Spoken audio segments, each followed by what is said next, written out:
नमस्कार विद्यार्थियों, आपके अपने YouTube चैनल आरपी कटारिया पर एक बार फिर से आपका हार्दिक अभिनंदन और स्वागत है।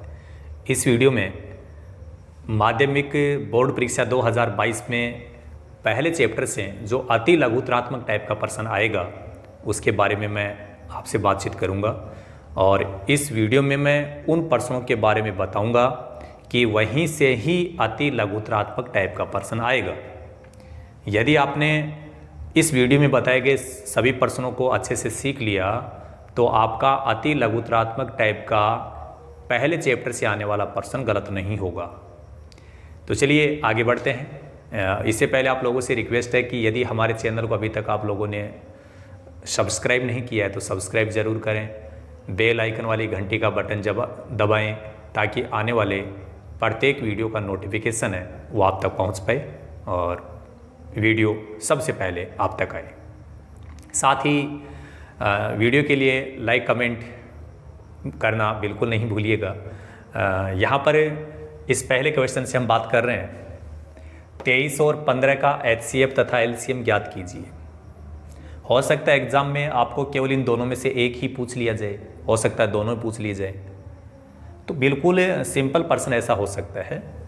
संख्याएं जैसे मान लीजिए मैंने 23 लिख रखी है, 15 है, तो सबसे पहले इनके अभाज्य गुणनखंड करेंगे। और आपको बता दूं कि 23 एक अभाज्य संख्या ही है, इसलिए इसका अभाज्य गुणनखंड खुद ही होगा, इसमें और किसी का भाग नहीं जाएगा। अब यदि 15 के अभाज्य गुणनखंड करते हैं तो पता है कि 15 के अभाज्य गुणनखंड ऐसे होंगे, पहले 3 का भाग जाएगा, 5 आ जाएगा, फिर 5 का भाग जाएगा, 1 आ जाएगा। तो 15 के गुणनखंड ये हो जाएंगे 3 गुणा 5। HCF में क्या होगा? HCF में हम केवल कॉमन संख्या ढूंढते हैं और मैं आपको बता दूं HCF को हिंदी में बोलते हैं मैसे, और मैसे का मतलब होता है मेरा जैसा। अब देखिए जैसे यहां 23 है, यदि 23 का जैसा यहां मिल रहा है तो उसको वहां लिखेंगे। तो यहां पर 23 है लेकिन ऐसा गुणनखंड यहां पर नहीं है, तो यहां और यहां कोई भी गुणनखंड कॉमन नहीं है जो दोनों जगह प्यारा हो। तो ऐसी स्थिति जब भी आता है तो उसका HCF हमेशा 1 होता है। और ऐसी संख्याएं जो होती हैं उनको बोलते हैं सहअभाज्य। ऐसी संख्याएं जिनका HCF 1 आता है वो क्या होती हैं? सहअभाज्य संख्याएं, सहअभाज्य संख्याएं। LCM यदि बताना है, LCM को हिंदी में बोलते हैं लैसय। लैसय का मतलब लपेटे में सब। लपेटे में सब का मतलब यहां जितने भी गुणनखंड आ रहे हैं उन सब को लिख दो। तो यहाँ गुणनखंड में 23 आ रहा है, यहाँ 3 और 5 आ रहा है, सब के सब अलग अलग हैं। तो ये सभी गुणनखंड यहाँ लिखे जाएंगे 23 गुणा 3 गुणा 5। इन सब को हमें गुणा कर देंगे। तो 5 को 3 से गुणा कर दो 15, 15 को फिर यहाँ गुणा करो, 15 3 45, 15 2 30, 30 और 4 34। तो आपका ये LCM हो जाएगा। तो इस टाइप से आप हल कर सकते हो। ऐसे ही हमने एक प्रश्न और लिया है कि 96 और 404 का HCF तथा LCM ज्ञात कीजिए। तो इस 96 और 404 के पहले हमें क्या करने पड़ेंगे? अभाज्य गुणनखंड। अभाज्य गुणनखंड 96 के ये होंगे। अब कैसे आ रहे हैं वो आप यहां देख सकते हो। सबसे पहले 2 का भाग जाएगा तो यहाँ 48 आ जाएगा, फिर 2 का भाग जाएगा 24 आ जाएगा, फिर 2 का भाग जाएगा 12 आ जाएगा, फिर 2 का भाग जाएगा 6 आ जाएगा, फिर 2 का भाग जाएगा 3 आ जाएगा, फिर 3 का भाग जाएगा 1 आ जाएगा। यहाँ पर 2 कितनी बार आ रहे हैं? 5 बार। हमने यही लिखा है, 2 को 5 बार लिखा है, फिर 3 आ रहा है। तो 2 1 से ज़्यादा बार आ रहा है तो इसको पावर में चेंज कर दिया। 2 5 बार आ रहा है तो 2 के ऊपर 5 पावर लगा दी। 3 1 ही बार आ रहा है तो इसको पावर में चेंज कर दिया। 404 के जब गुणनखंड हम करके देखते हैं तो आप रफ में अलग से कर सकते हो। पहले 2 का भाग जाएगा तो ये हो जाएगा 202। एक बात और समझ लीजिए, जब भी 2 का भाग जाएगा तो आधा हो जाता है। क्या हो जाता है? आधा। तो 404 का आधा 202 ही होता है। फिर इसमें दो दो का भाग जाएगा, 2 एकम 2, 0 में जाता नहीं है तो ये ऐसा कैसा, 2 एकम 2, 2 का भाग जाने पर आधा हो जाता है तो ये आधा हो गया। अब ये जो 101 है वो एक अभाज्य संख्या है। कैसी संख्या है? अभाज्य। और याद रखना, अभाज्य संख्या में उसके अलावा भाग नहीं जाएगा, खुद का ही भाग जाता है। तो 101 में 101 का ही भाग जाएगा। कितनी बार? एक बार। तभी हमने 404 के गुणनखंड में 2 को लिखो 2 बार, फिर 101। 2 2 बार आ रहा है इसलिए हमने 2 की पावर 2 लिख दी, 101 एक ही बार आ रहा है। जब आपको HCF निकालना है तो अपने को यह पावर में देखने की ज़रूरत नहीं है। सिंपल बात है, यहाँ कोई संख्या आ रही है, यदि वैसी ही संख्या यहाँ आ रही है तो ये एक जोड़ा बन गया।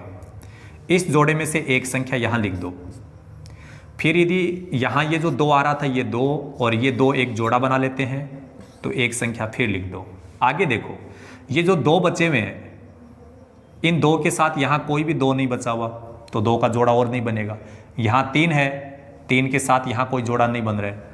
तो मैंने क्या बताया, यहाँ पर एक जैसी संख्याओं का जोड़ा बना दो, जोड़ा बना दो, जितने भी जोड़े बन रहे हैं, और जितने जोड़े बन जाएं वहाँ से एक एक संख्या लिख करके उनको मल्टीप्लाई कर दो। ये हो गया HCF। LCM निकालना है तो हमें करना क्या है? LCM का मतलब लपेटे में सब, जितने भी गुणनखंड आ रहे हैं वो सब के सब गुणनखंड इसमें लिखे जाएंगे। देखो, पावर नहीं देखनी, एक बार पावर बाद में देखेंगे। इसके गुणनखंड में 2 आ रहा है और 3 आ रहा है तो पहले 2 और 3 लिख दो। इसके गुणनखंड में 2 आ रहा है तो 2 तो हमने लिख दिया, 101 और आ रहा है। तो यहाँ पर जितने भी गुणनखंड आ रहे हैं वो सब के सब गुणनखंड यहाँ लिख दो। पहले यहाँ 2 आ रहा है, 2 यहाँ पर भी आ रहा है तो 2 लिख दिया, 3 आ रहा है, 101 आ रहा है, इनके अलावा गुणनखंड में नहीं है। फिर हमें इसकी बड़ी पावर देखनी है दोनों जगह। यहाँ 2 पावर है, यहाँ 5 पावर है, तो बड़ी पावर वाला पद लिखा जाएगा। यदि अपन 3 की बात करें तो 3 यहाँ तो, लेकिन यहाँ तो है ही नहीं, तो 3 की बड़ी से बड़ी पावर वाला पद यही है, तो ये ऐसा कैसा हो गया। 101 और कहीं पे भी नहीं है तो सबसे बड़ी पावर का पद यही है, तो ये आएगा। समझना क्या है, LCM का मतलब लपेटे में सब, किसी भी गुणनखंड को छोड़ना नहीं है। गुणनखंड में 2 आ रहा है, 3 आ रहा है, 101 आ रहा है, तो जितने भी गुणनखंड हैं उनको एक एक बार लिख दो। फिर सभी जगह पे देख लो यहाँ और यहाँ कि बड़ी पावर कितनी आ रही है। 2 की बड़ी पावर कहाँ है वो पावर लिख दो। 3 की बड़ी पावर कितनी है वो पावर लगा दो। 101 की बड़ी पावर कितनी है वो लिख दो। तो ये 3 तो एक ही बार आ रहा था, ये भी एक ही बार आ रहा था, तो यही हो गए। 2 की पावर 5 का मतलब क्या होता है? 2 की पावर 5 का मतलब 32। 32 को 3 से गुणा करेंगे 96, और फिर 101 से इसको गुणा कर देंगे तो ये हो जाएगा 96 0 96। आप आराम से गुणा कर लेना। कैसे गुणा किया? 96 को 1 से गुणा कर दो 96, फिर 0 से गुणा करने पर 0 हो जाता है। 96 को फिर 1 से गुणा कर दो 96। तो ये हो गया आपका LCM। ऐसे ही हम नेक्स्ट प्रश्न 3 की बात करेंगे। प्रश्न संख्या 3, एल्गोरिथम को परिभाषित कीजिए। आपके इस चैप्टर में इसकी चर्चा हो रही है कि एल्गोरिथम, तो एल्गोरिथम क्या है इसके बारे में पूछा जा सकता है। एल्गोरिथम की परिभाषा क्या होगी? सुपरिभाषित चरणों की एक ऐसी श्रृंखला जो किसी समस्या को हल करने की विधि प्रदान करती हो। तो ये आपको याद करना है कि सुपरिभाषित चरणों की ऐसी श्रृंखला जो किसी समस्या को हल करने की विधि प्रदान करती हो उसको एल्गोरिथम कहा जाता है। इसी से मिलता जुलता एक और परिभाषा आपके लिए है, यूक्लिड विभाजन एल्गोरिथम। अगला जो चौथा प्रश्न है इसमें आपने यूक्लिड विभाजन एल्गोरिथम का नाम सुना है, और याद रखना इसी को ही कलन विधि कहा जाता है। यूक्लिड विभाजन एल्गोरिथम का ही दूसरा नाम कलन विधि है। ओब्लिक में मैंने लिखा यूक्लिड विभाजन प्रमेय का, तो मेरा मतलब यह है कि यूक्लिड विभाजन एल्गोरिथम और कलन विधि तो एक ही है, लेकिन यूक्लिड विभाजन प्रमेय का है उसका अर्थ इतना इससे जुड़ा हुआ है कि हम लोग दोनों को एक ही बात समझते हैं। कुल मिलाकर के ऐसे समझ लीजिए कि इन तीनों नामों में से कोई भी नाम आ जाए, यूक्लिड विभाजन एल्गोरिथम, कलन विधि या यूक्लिड विभाजन प्रमेय का, तो उसकी परिभाषा यदि हमसे पूछ ली जाती है, क्योंकि 1 नंबर का जो क्वेश्चन आ रहा है वहाँ पर ये परिभाषा पूछी जा सकती है, तो हमें लिखना है यदि किसी धनात्मक पूर्णांक a को किसी अन्य शून्यतर, यहाँ पर एक नई बात आ रही है, शून्यतर, शून्यतर का मतलब जो शून्य नहीं हो, धनात्मक पूर्णांक b से विभाजित किया जाता है तो भागफल तथा शेषफल के रूप में क्रमशः q तथा r दो पूर्णांक प्राप्त हो। फिर से समझ लीजिए, किसी धनात्मक पूर्णांक a को किसी अन्य शून्यतर, शून्यतर का मतलब जिसका मान शून्य नहीं हो, धनात्मक पूर्णांक b से विभाजित किया जाता है तो भागफल तथा शेषफल के रूप में क्रमशः q तथा r दो पूर्णांक प्राप्त होते हैं या हो। अर्थात इस पूरे जो इस भाषा में हमने लिखा है इसको अपन शॉर्ट में लिख सकते हैं a बराबर बी क्यू प्लस r, जहां पर 0 less than equal to r less than b ये कंडीशन है। r का मतलब शेषफल होता है, तो शेषफल 0 के बराबर हो सकता है या 0 से बड़ा होगा, लेकिन b से छोटा। b क्या होता है? भाजक, जिसका भाग लगाया जाता है। जैसे a में भाग लगा रहे हैं तो a तो होगा भाज्य, b का भाग लगा रहे हैं तो ये होगा भाजक। तो इसको याद रखने के लिए आप ऐसे याद रख सकते हो, 0 रन पर बोल्ड, 0 रन पर बोल्ड, 0 रन का मतलब r, बोल्ड का मतलब b, फिर वो लेस देन का चिन्ह लगा दो, पहले वाले के साथ इक्वल टू का चिन्ह लगाना है, यहाँ इक्वल टू का चिन्ह नहीं लगाना है। अब जैसे हमने ये समझ लिया कि यूक्लिड विभाजन एल्गोरिथम क्या है, या कलन विधि या यूक्लिड विभाजन प्रमेय का उसकी ये परिभाषा है, उसको अपन शॉर्ट में ऐसे भी लिख सकते हैं। लेकिन यदि कोई आपसे ये पूछ ले कि यूक्लिड विभाजन एल्गोरिथम का उपयोग क्या है, जैसे पहले चैप्टर में आपने इसका क्या उपयोग किया, तो इस चैप्टर में केवल इसका एक ही उपयोग है, दो धनात्मक संख्याओं, केवल मैं दो की बात कर रहा हूँ, दो धनात्मक संख्याओं का मैस्य अर्थात HCF ज्ञात करने के लिए। तो दो धनात्मक संख्याओं का HCF ज्ञात करने के लिए यूक्लिड विभाजन एल्गोरिथम का उपयोग किया जाता है। तो हमसे पूछा जा सकता है कि यूक्लिड विभाजन एल्गोरिथम का कोई एक उपयोग लिखिए, तो हमें लिखना होगा कि दो धनात्मक संख्याओं का HCF या मैस्य ज्ञात करने के लिए। तो ये प्रश्न संख्या 5 तक हमने बात की, और अब हम प्रश्न संख्या 6 के बारे में बात करेंगे। तो देखिए प्रश्न संख्या 6, तो प्रश्न संख्या 6 में क्या है पहले समझ लीजिए। अंकगणित की आधारभूत प्रमेय क्या है? पूछा जा सकता है कि अंकगणित की आधारभूत प्रमेय क्या होती है। तो इसकी परिभाषा लिखनी है कि प्रत्येक भाज्य संख्या को केवल एक ही रूप से अभाज्य संख्याओं के गुणनफल के रूप में व्यक्त किया जा सकता है। कहने का मतलब ये है, मान लीजिए कोई भाज्य संख्या है, जैसे 6 है, तो यदि अपन इसको गुणनफल के रूप में लिखना चाहें तो 2 गुणा 3 या 3 गुणा 2 के रूप में लिख सकते हैं। तो ये जो दोनों रूप है उनको एक ही रूप माना गया है, क्योंकि 2 गुणा 3 और 3 गुणा 2 का रिजल्ट एक जैसा है। यही बात है कि प्रत्येक भाज्य संख्या, कोई भी भाज्य संख्या हो सकती है जिसको केवल एक ही रूप से अभाज्य संख्याओं के गुणनफल के रूप में व्यक्त किया जा सकता है। यह है अंकगणित की आधारभूत प्रमेय। याद रखना, पूछा जा सकता है, यदि एग्जाम में पूछ लिया गया आप लोगों ने कुछ भी उठपटांग लिखने की कोशिश की तो नंबर नहीं आने वाले, आपको तो बिल्कुल राइट बात लिखनी होगी। ठीक है, प्रश्न संख्या 6 में हमने ये समझ लिया कि अंकगणित की आधारभूत प्रमेय क्या है। प्रश्न संख्या 7 इसी से जुड़ा हुआ प्रश्न है कि अंकगणित की आधारभूत प्रमेय के कोई दो उपयोग। ये कह रहा है कि जैसे मान लो अंकगणित की आधारभूत प्रमेय तो चलो आप समझ गए, लेकिन इसके उपयोग क्या है, कोई दो उपयोग लिखिए। तो आपका जो पहला चैप्टर है वहां से हम लोगों को ये निष्कर्ष मिला कि अंकगणित की आधारभूत प्रमेय का उपयोग कहाँ होता है? अपरिमेय संख्याओं की अपरिमेयता सिद्ध करने के लिए। पहला पॉइंट है, मान लीजिए कोई अपरिमेय संख्या है तो वो अपरिमेय सिद्ध करने के लिए प्रयोग किया जाता है। 1.3 की प्रश्नावली में आपने देखा कि कुछ अपरिमेय संख्याएं दी जाती है जिसको हम सिद्ध करते हैं कि ये अपरिमेय है। तो अपरिमेय संख्याओं की अपरिमेयता सिद्ध करने के लिए प्रयोग किया जाता है। नंबर 2, 1.4 में आपने देखा था कि किसी परिमेय संख्या का दशमलव प्रसार कैसा होगा, शांत होगा या अशांत आवर्ती। तो शांत होना या अशांत आवर्ती होना वो क्या है, दशमलव प्रसार की प्रकृति। तो दशमलव प्रसार की प्रकृति जानने के लिए, प्रकृति का मतलब है कि दशमलव प्रसार शांत होगा या अशांत आवर्ती होगा। तो ये दो उपयोग है, फिर से समझ लो। अपरिमेय संख्याओं की अपरिमेयता सिद्ध करने के लिए, दशमलव प्रसार की प्रकृति जानने के लिए।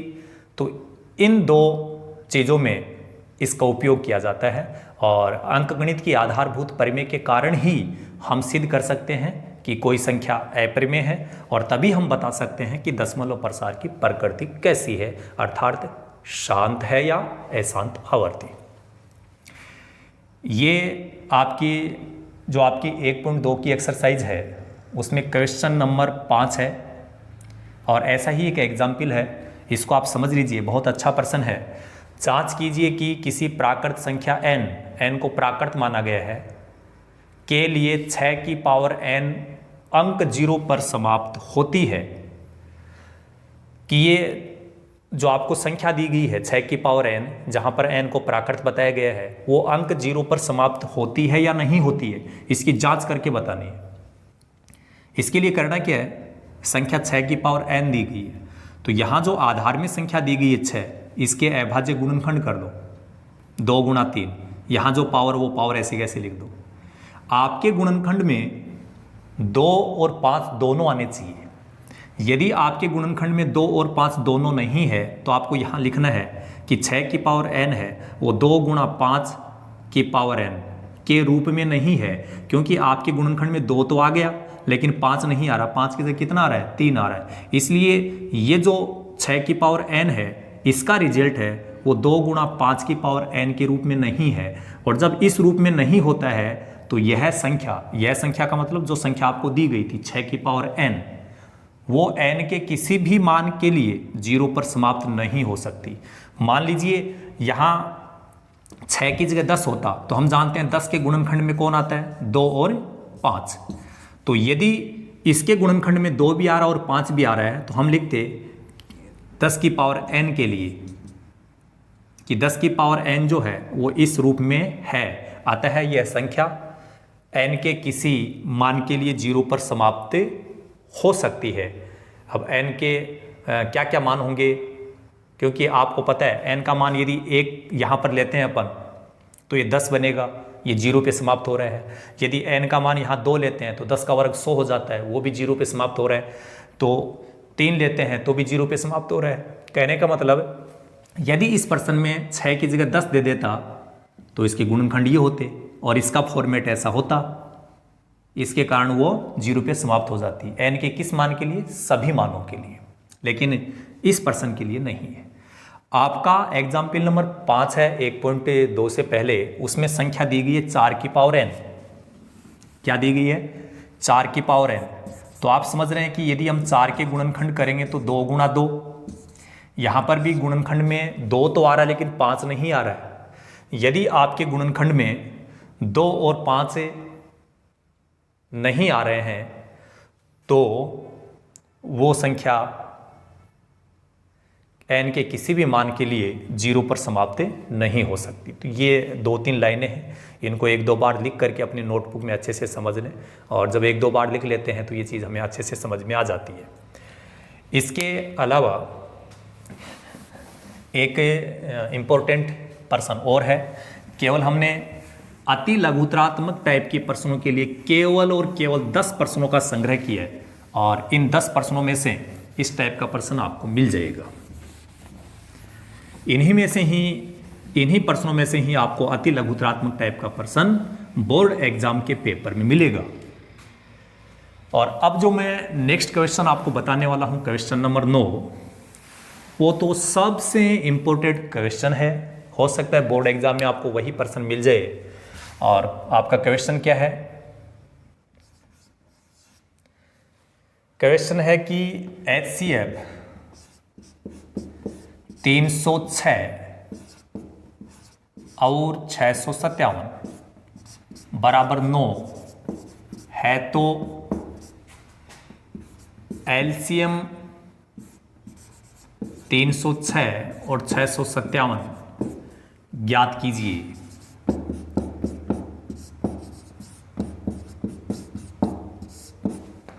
ध्यान से समझिएगा, ये जो ब्रैकेट में दिया गया है वो क्या है।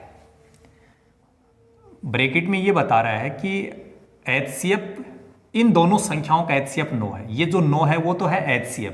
कौन सी संख्याओं का? इन दो संख्याओं का।